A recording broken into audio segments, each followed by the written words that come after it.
We've arrived at the Yas Marina circuit on the man-made Yas Island in the United Arab Emirates for the running of the Abu Dhabi Grand Prix, the penultimate race of the season, where Franco Lopez will have his first shot at winning his first world title. Coming into this week, apart from the world title being the talking point, two teams, yes it's been a while, two teams have been making the headlines this week. The first team news of the day concerns Red Bull, as they have announced after so much speculation that Australian Grand Prix winner Roberto Gamba will remain with the team for another season. Franco is in an up and down first year with Red Bull, with many good and bad points along the way. He currently lies 6th in the Drivers' Championship, 15 points behind Mercedes driver Amar Khan, and his team Red Bull lie 3rd in the Constructors, with still a slim chance of winning the Constructors' title this season. Franco's highest moment this season obviously came at the first race in Australia, where he finally took his first ever win after many seasons of struggle in the OC, taking advantage of a mistake from championship contender Joseph Willows. Franco will be relieved to know that he will still be in the top class with the team next season,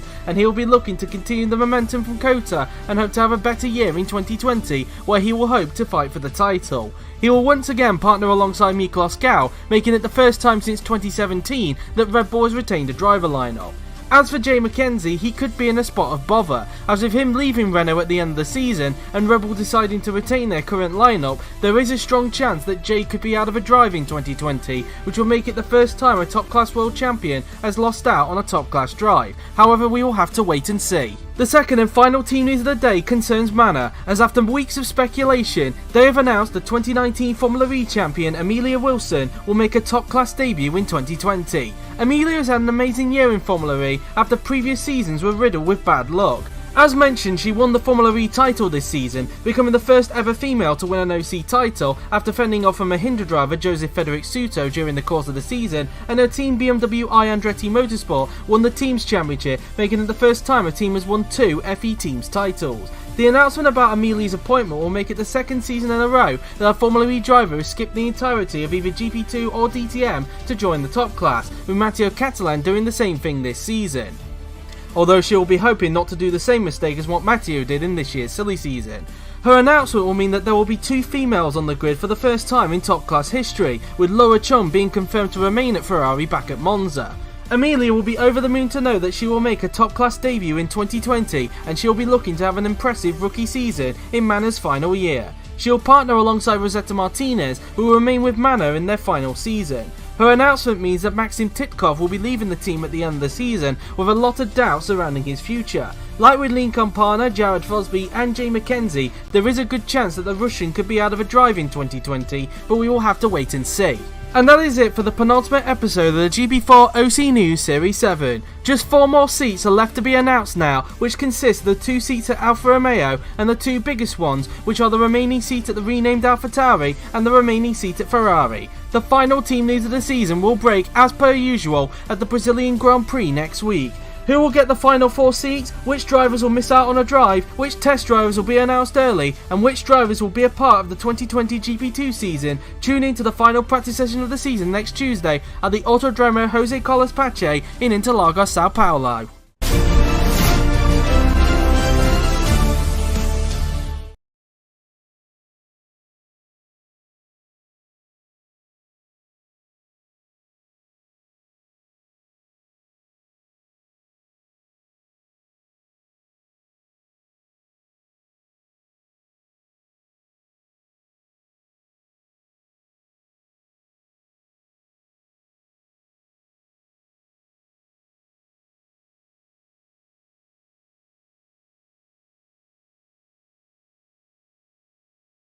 And now you're hearing my voice again. Hello everyone, and welcome to the free practice session ahead of the Abu Dhabi Grand Prix, the penultimate race of the 2019 GP4 Offline Championship. I am, of course, JW97, the person who usually does commentary for this whenever people aren't available, and I should be joined today, of course, by Jamie Griffiths, but at the moment he's currently having a few issues right now, which he's just getting sorted at the moment, so he will join us in just a little bit. So for the moment you'll just hear my voice, but you'll be hearing Jamie's in just a little bit. But we are here at the Yas Marina circuit, and as you can tell by the weather, what a surprise, it is going to be dry. We're still waiting for the stream to be loaded on my end on Discord so that I can commentate, but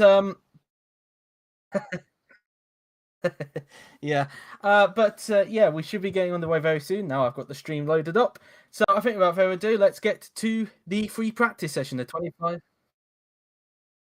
I will get onto that in a bit when we get onto it. So let's begin.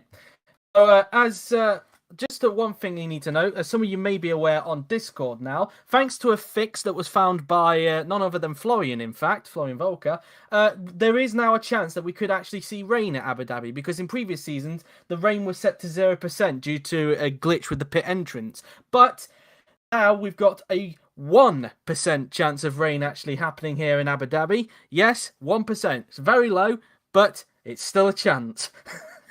So that's that. As the stream, oh dear, it got the damage issue again.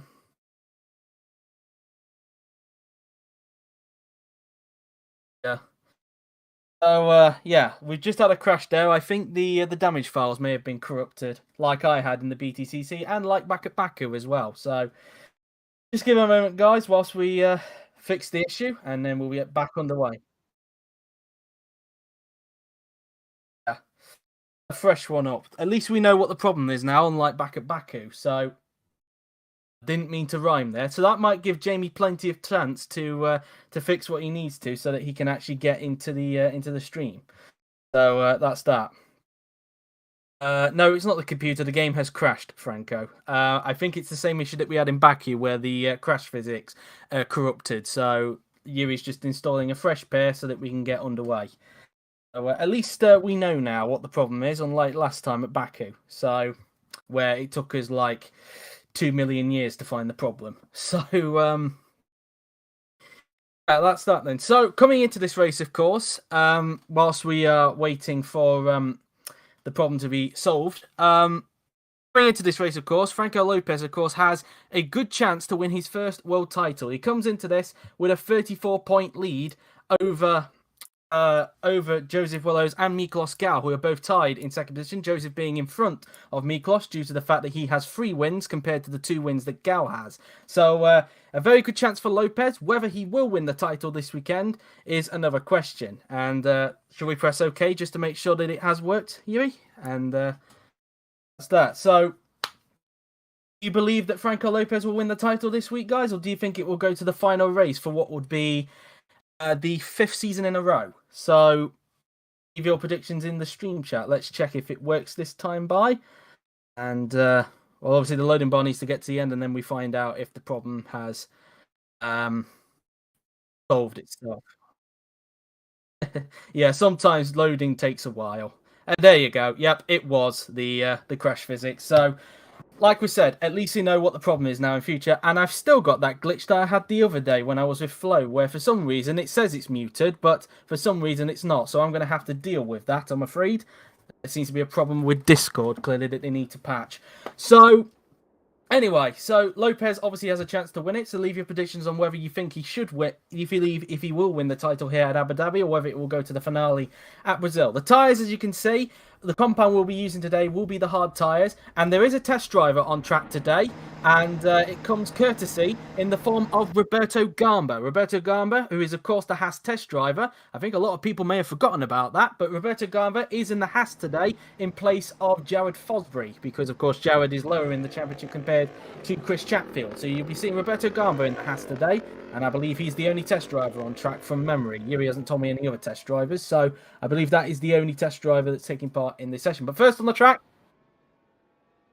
okay, it's just Roberto Gamba. So it will be the first time in a row that you will see FGA and RGA on the timing screens. So maybe that could be the case next season, given the rumours that Roberto is linked with 2 teams, AlphaTauri and Ferrari. Whether he'll get them or not is another question. But speaking of AlphaTauri, or Toro Rosso as they currently know, we've got Matteo Catalan on the track, who you may have heard in the news video. I just had a little bit of a jab there when announcing Amelia Wilson. So for those of you who have just joined the stream and missed the team news, the news that we have this week is that Franco Gamba has been retained by Red Bull, and Amelia Wilson, the 2019 Formula E champion, will be straight away promoted to the top class with Manor as the team enter their final season, which means that Jay McKenzie and Maxim Titkov could be in a little bit of trouble as a result. So we'll have to wait and see how that one works out, as there's now only 4 more seats left to be confirmed going into the final race at not Abu Dhabi, we are in Abu Dhabi, in Brazil. So obviously, we've got the 2 seats at Alfa Romeo that are still yet to be confirmed, the remaining seat at AlphaTauri, and of course, the remaining seat at Ferrari. And I think I heard Jamie's voice there. Yes, you did. Just about I can hear Jamie's voice. That might be because I've got the volume quite low down. So, welcome, Jamie. How are you doing? I'm doing good. I had a bit of a cold over the weekend, but I'm okay now. Yeah, I've had some headset issues mixed in with the Discord issues, so that was a pain in the ass, but oh well, we're here now. Indeed. So, obviously, I think you may have just glimpsed the news whilst you were sorting out your microphone problems there, but what are your thoughts on Franco Gamba being retained by Red Bull? I'm definitely a fan of it.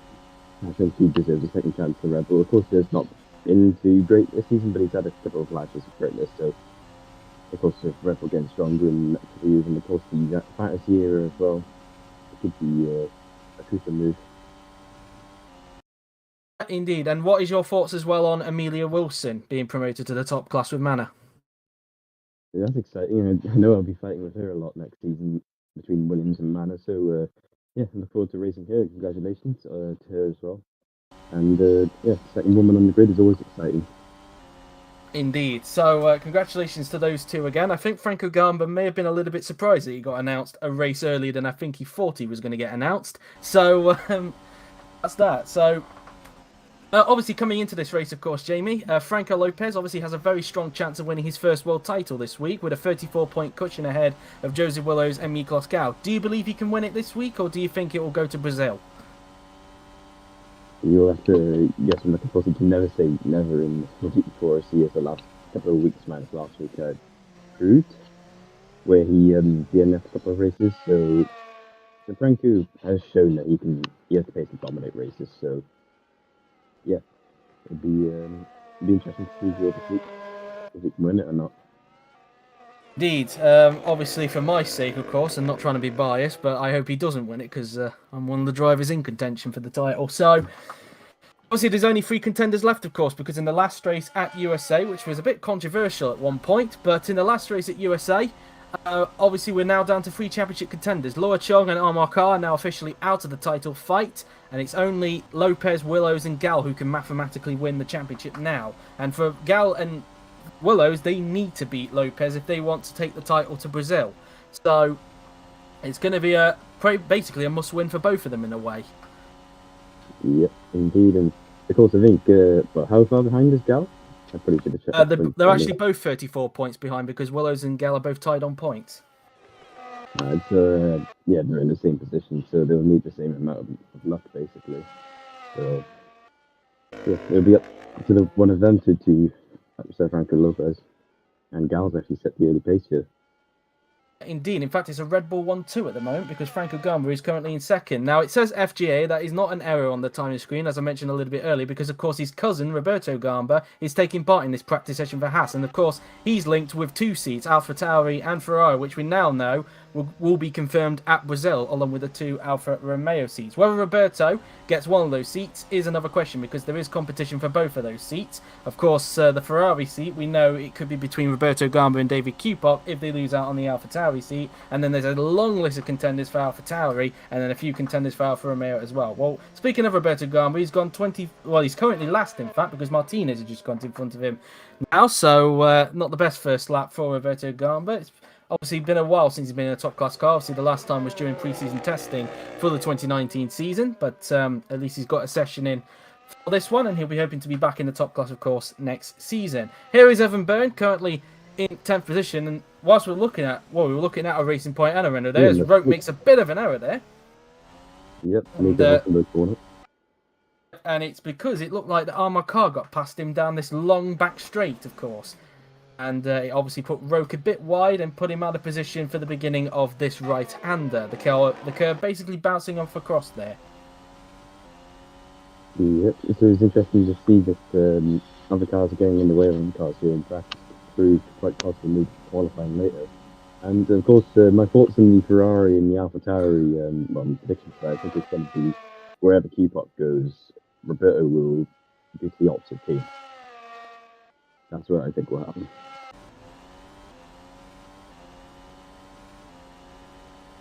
sorry, I was just reading the chat there. I kind of got a bit distracted as Gamba there just got a little bit held up there by Roland Motrin, the other racing point there, as Motrin actually went into 17th position. As Titkov, meanwhile, the man who we know will be losing his place at Mano, has gone up into 14th position so far, as there's still a load of improvements going on in this session. And so that's that. As De Rosa, meanwhile, has gone into 6th position. And so 6th place there for Kirishima De Rosa. So again, guys, leave your prediction on who you think will get the final 4 seats in the stream chat.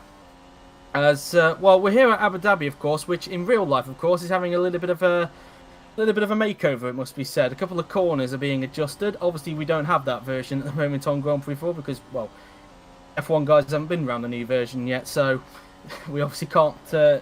Obviously, the modders can't do anything at the moment with that version of Abu Dhabi, but so we're currently stuck with the very unpopular version of Abu Dhabi. But for Grand Prix 4, at least, it's actually proved to be quite an alright racetrack somehow. Yeah, we had that one race where there was a glitch and all the drivers kept on going off. I think it was this corner right here underneath the hotel. I think it was 2014. And of course, there's no dangers are happening nowadays. Those glitches have been patched a long time ago. Maybe not a different version. Indeed, as Thomas Elliott there just got by one of the Haas drivers there. I believe that was Chris Chatfield he just got by. Evan Byrne, across the line he goes. He currently stands in 10th position. We were going to talk about the midfielders for a bit because we obviously have that massive battle for 5th position that's going on at the moment, which had another little change in it last time out in USA. The gap now between 5th to 8th as Gamba now, in fact, goes to the top of the timing sheets by 0.2 of a second. So he now puts himself on the top, the man who's been retained by Red Bull for next season. So, in terms of the gap, as Campana there makes a lock up there going into the bus stop chicane.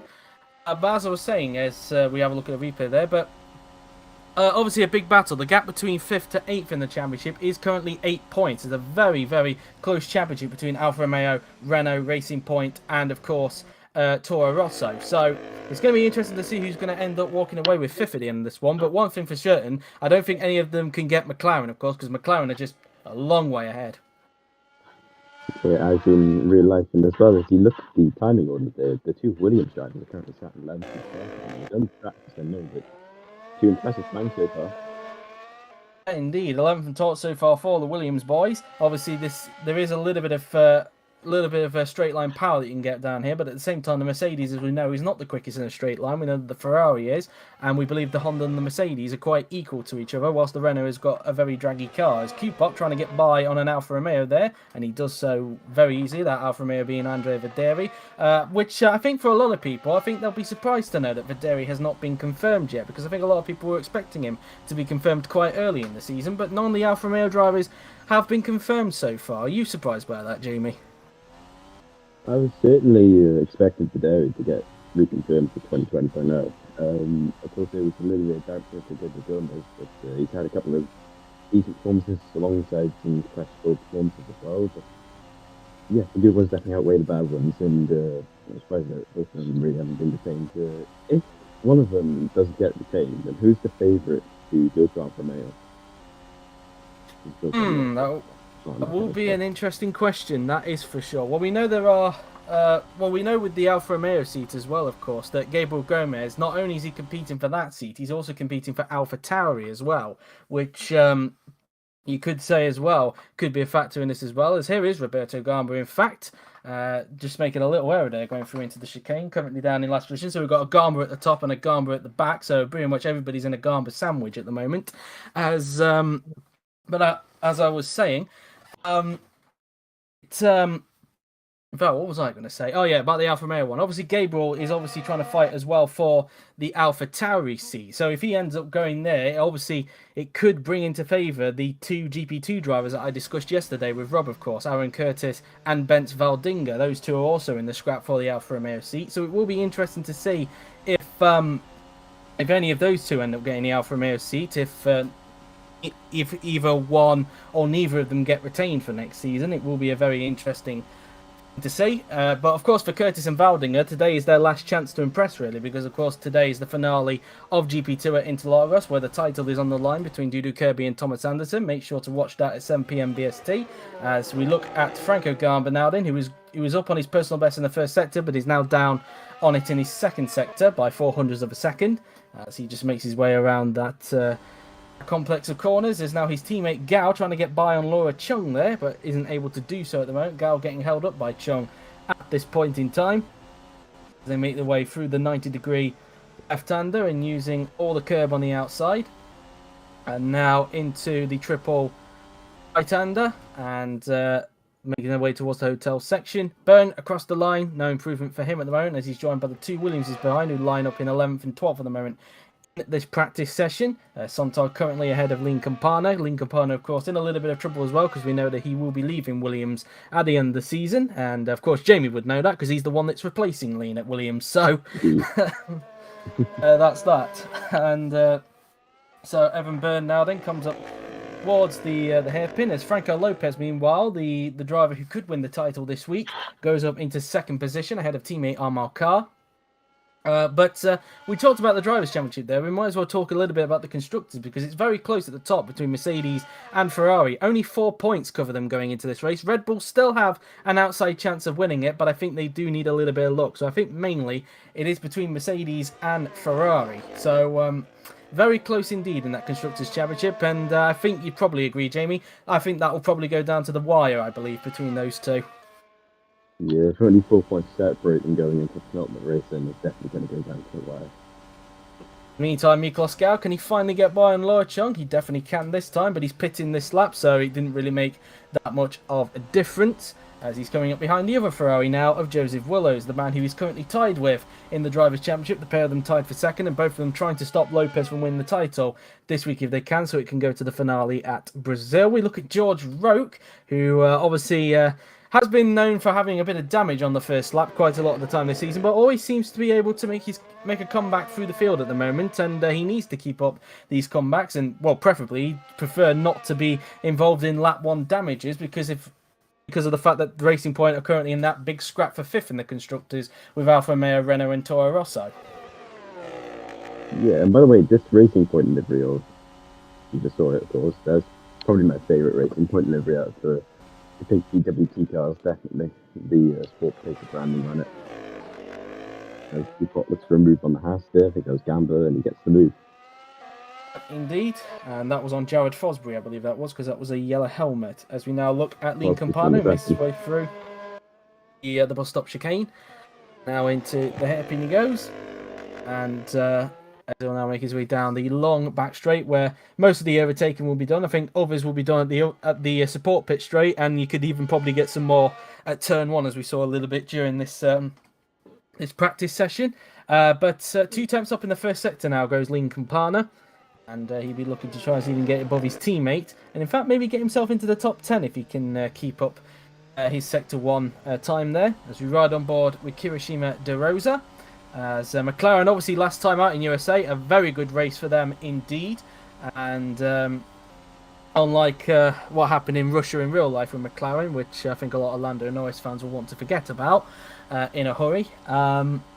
Obviously last time out, a very big points haul for McLaren last time out, with 3rd for Tomaselli and 6th for De Rosa, just holding off Gomez in the end, of course, because Gomez switched to the normal wets towards the end of the race and only just missed out on 6th place. De Rosa just holding on in the end, but yeah, a very good year for McLaren, you'd have to say, Jamie. Yeah, McLaren were always quick in 2019, and of course the car is more suited to the more cornering type tracks, and of course that really suits the car in sector 3 at this track as well, where there's a lot of corners and twisty sections. Now we look at Lean Campana. He was on improvement in the first sector. Can he keep it up? No, he's lost time in the last sector, so he remains in 12th position, so he's not able to get above his teammate Sontag at the moment, and Campana coming into the pits this lap with just over 10 minutes to go in this practice session. Around the right-hander we go, heading down towards the bus stop chicane as Roque now then, he's also coming into the pits, he's just coming up towards the hotel section. We have seen cars understeer at this corner in the past, especially Franco Lopez, who last season basically blew his chances at that corner. Last year we came here, and Lopez will be hoping, if he wants to wrap up the title in this race, not to do the same error as he did last season. And pretty much, yeah. And well, Carr will be hoping not to get collected. Carr will be not Carr. Well, where was I going with that? Well, Willows is in a Ferrari, so he'll be hoping he doesn't get the same luck as what Carr did last season, which is getting ran into by a Red Bull of some kind. If it was Gal by any chance, then that would be a coincidence, and that would obviously give the title to Lopez automatically if Gal and Willows took each other out on tomorrow. As meantime, the McLaren of De Rosa, they're getting by on Rosetta Martinez as they go through to the chicane, the left and then into the right-hander. Yeah, well, you was tripping up on your words there. Chapter went 9th and David Keefock actually winning 10th, so they've knocked a couple of guys down the order, notably Paulina Tomaselli and Evan Bird have now dropped outside the top 10. Good times there from Chatfield and Kupok. Could they potentially be teammates next season? That could be interesting because we know that Kupok still has a chance of being retained by AlphaTauri for next season, as Videri goes up into 7th position, the man looking to try and get retained by Alfa Romeo and hoping to have a good race here at Abu Dhabi, like he did last time out at USA before the controversial collision happened between himself, Carr and Willows. As now into the hotel section we go, as now Tomaselli trying to find his way through on one of the Hasses there. That Haas being, I can't quite tell in fact, because it is Chatfield. In fact, it's the Fernando Alonso helmet, so it's Chatfield.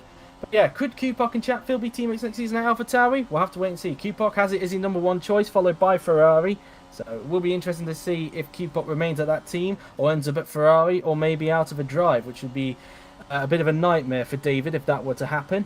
As De Rosa now then through turns 2 and 3 he will now go, as he swoops the car in. Under 8 minutes to go in this session as we approach Ferrari World that you can just see there in the distance. Into the chicane, then into the hairpin we go. Obviously we won't be seeing this version of Abu Dhabi anymore in real life because of course they've adjusted that bit along with this bit as well that we're looking at now with Videri, who had a little bit of a lock-up there going into the a bit of a moment I should say going into that chicane. So yeah. And also this bit he's approaching now will have a few adjustments as well. I think it's getting a little bit more curved. These bits are, these corners, just to make it go a little bit more quicker for the drivers. And this left hand is getting curved a bit more as well. And the second to last corner is as well. So some stuff there as we now look at his teammate Gomez, who locks up there going into the corner. Does the same error as what Lin Campana did just a little bit earlier on. As we have just over 7 minutes to go in the session. Currently at the top 10 looking like this, it's Franco Gamba at the top with Lopez in 2nd, Carr in 3rd, Gal 4th, Chung 5th, De Rosa 6th, Videri 7th, Willows 8th, Catalan 9th, and Chatfield completing the top 10 at this point in time. As because of that lock-up, Gomez is 1.2 seconds down in the first sector. As we look back at De Rosa, through into the hotel section he goes. Obviously, this past weekend for DTM, of course, Daniel Fraser, the 2020 Haas driver, of course, won the DTM title, despite not finishing the race, of course, because his rival, Victor Abobo, was not able to get into the top 2. So congratulations to Daniel Fraser. Of course, as we mentioned today as well, there will be another champion being crowned in GP2, whether that be Dudu Kirby or Thomas Anderson. Who do you believe will win the title, in your opinion, Jamie? I think it's Dudu. He's been really impressive all season, and as a massive, well, I say massive, of course it's GP2, so you can't expect everything to go your way, as I know from first-hand experience. But yeah, he does have quite a big point buffer going into today to Dudu, and he has the Brazilian fan support behind him. So yeah, I think he can get it done as Gamba actually improves on his time there. He did. He goes to a 1 minute 41.875, so a slight improvement there for the Italian, who of course will remain at Red Bull for next season. Obviously after the debate between himself and Jay McKenzie, but Franco will be retained by the team. And as mentioned in the news video, it'll be the first time since 2017 that Red Bull has retained a driver lineup. So that'll be something, as his cousin improved but remained in last position. So far not the best of sessions for Roberto Gamba in the Haas, as his teammate for today, Chris Chatfield, currently up in 10th position. I said Fosby by accident earlier on, didn't I? I forgot that Roberto Gamba's in the Haas. So it must have been Gamba then that he tried to pass earlier, whoever that was I was talking about earlier. Yeah, and Roberto is just getting used to the single-seaters again after being in the big stocky DTM cars for a year. So. Indeed, and now we look at Kirishima De Rosa around the final 2 turns, and into the final turn we go. As I don't think he's going to improve, but we'll just check anyway. And as we now look at Laura Chung, who's just got by there on the Red Bull there, because I think the Red Bull just got held up by the Renault that was just coming into the pits, and she was on improving, but I think she's going to lose time. No, in fact, she still improves, but remains in 5th position, but probably lost more time than she did gain that time by, which makes no sense what I just said there, but there we are. Now into the bust up chicane goes Kirishima De Rosa. I just saw in the chat there a bit of a joke from Franco Gamba there. We'll be battling for 4th place next season, Laura. Franco suggesting he might be Alex Albon next season. Hopefully you shouldn't be, Franco. I know you said that as a joke, but I hope you won't be next season, Franco, because that would be a bit of a coincidence if that happened. So, shouldn't be a problem for him if it's Oscar Abu Dhabi. Yeah, well, we'll have to see what happens when we get there next season. Now, one topic I do need to bring up as well, because we brought it up yesterday whilst I was commentating with Robin GP2, but some people might not be aware. Roberto Gamba, who got up to 20th there, just made a mistake into the first corner, so Roberto's got our last place. But as I was saying, we did get some news yesterday that Zandvoort, after originally thinking that it was going to be okay, Zandvoort could be on. It looks like it's under threat again, and this is due to a glitch that is happening with the first pit box at Zandvoort, specifically the Mercedes boys. Because for whatever reason, whenever they go into the pits, they don't get served in the first pit box for some reason, which is a bit odd. Because when GP2 went there in 2017 and 2018, that wasn't an issue. So it's a bit strange why that's happening. Obviously, there is a 2020 version of Zandvoort available, but it hasn't got any textures. And Yuri has told me beforehand that is not an option. He prefers tracks that have textures around the outside. To add a little bit of detail, so when the first pit box, aka in next season, the Mercedes pit box, when the Mercedes cars try to beat, they, for some reason, they get stuck before they get into the box, so they will just stay and spin their wheels. I think I've had a similar issue with that, with the spinning wheels. Basically in Formula E, some guys may remember if they watched the Formula E race, I think in 2017, where I don't remember which garage it was, but they, for whatever reason, they just kept on getting stuck on one particular pit box. And that caused me to have a red flag that race and basically do a separate sprint race to declare a winner. So yeah, sounds like a similar issue I've had in the past. But the fact that it didn't happen in GP2 is a bit of a mysterious one. But anyway, we've got under 2 minutes to go. We just got told that by the team radio guy. Hopefully Zandvoort gets fixed. If not, well, hopefully... Who knows? Maybe it could get replaced or whatever. If actually taking a good comparison, actually in the concept series, if people actually remember that, like it's been cancelled because I don't have the time to do it. But the first race, which was at Kyalami, I had the same issue, but Flo with the same exact car set and all of that, he didn't have the issue, and in the end Flo hosted that race. Well, that might be an option as well, so we'll have to wait and see what happens. As meantime, as we are coming towards the end of the session, we look at Rosetta Martinez holding up one of the Ferraris. Rosetta didn't improve there, nor did Laura Chung as a result. Gal doesn't improve. We look at Amar Khan now then, who just comes out of the final turn. And across the line he goes, and he does not improve. Lopez will start one more lap before the session comes to a close. So Cupot just rounded the final corner there. And the Toro Rosso driver fighting to save his job across the line, or to save his career more than less. Didn't improve as Chatfield starts a lap, as will Byrne. As Roke is up on his personal best, can he keep it up? And yes, he can. He goes up to 6th, so a very big improvement there for George Roque as we look at Paolino Tomaselli, who's also on improvement. He's currently down in 13th. His teammate currently up in 7th. Obviously, this is Tomaselli's penultimate race at McLaren, of course. So he's moving to Renault next season, replacing Jay McKenzie across the line, and he only goes up 1 place into 12th position. Roberto Gamba on improvement. Could we see him back in the top class next season across the line? And he improves, but remains in 20th position as the seconds tick down. As we look to see which is going to be the last car to cross the line, as there's only 10 seconds left, and let's have a look to see which one it's going to be. As Campana there just started a lap, and I think it's going to be Campana that's the last to cross the line as Titkov makes his way towards the final turn, and it will be Campana. So the checker flag is out. That is the end of the session. So Campana's the last one to do a lap. As we now look at Laura Chung, who's 6 tenths down on Franco Gamba in the second sector. Through the triple right-hander goes the Chinese driver, the 4-time race winner this season.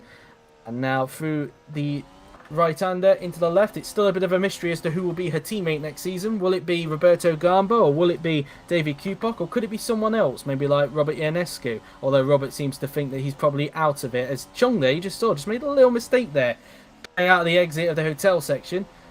Now the final turn and onto the pit straight. And across the line goes Laura Chung. And she does not improve. As now we look at Rosetta Martinez, no improvement for him, way off his time in fact. Amar Khan across the line, he will now come, and he does not improve either. Lopez not improving on the one and only lap he had coming out of the pits that time by, as the current championship leader makes his way across the line, no improvement, only a few hundreds off his personal best that time by. Chris Chatfield across the line, who's the 2020 AlphaTauri driver, no improvement for him, lost time in the last sector. Evan Byrne crosses the line, no improvement for him either. Here is the man who's currently top in the session and looks like it's going to stay that way. Franco Gamba, re-signed of course to Red Bull, out of the final turn he goes. And making his way across the line, he's not going to improve. In fact, he's way off his personal best by 1.6 seconds there. Paolino Tomaselli, across the line he goes, no improvement. Roberto Gamba comes back into the pits as his fellow compatriot Matteo Catalan was just behind him there. Hopefully he didn't get held up by Roberto because he was on an improvement. Matteo across the line and he goes up to 6th, so a big improvement there for Catalan. As Campana, the last person to cross the line, he's on an improvement across the line and he goes up into 16th. And that is practice over with Franco Gamba topping the session from Franco Lopez and Laura Chung. So what do you make of that session, Jamie? Yeah, there's definitely a lot of shocks in there. Yeah, I saw that the Williams and a couple of cars like they were quick as well as Catalan, who went up to 6th towards the end. Decent showing from him as well, so it makes an interesting qualifying session, I think. Yep, indeed. Well, we'll have to wait and see what qualifying does. We're just going to take a little bit of a break for the moment, guys, and then we'll be back with a fresh stream to start the qualifying session. But in the meantime, I've been JW97, and he's been Jamie Griffiths, and we will see you in just a little bit for the qualifying session.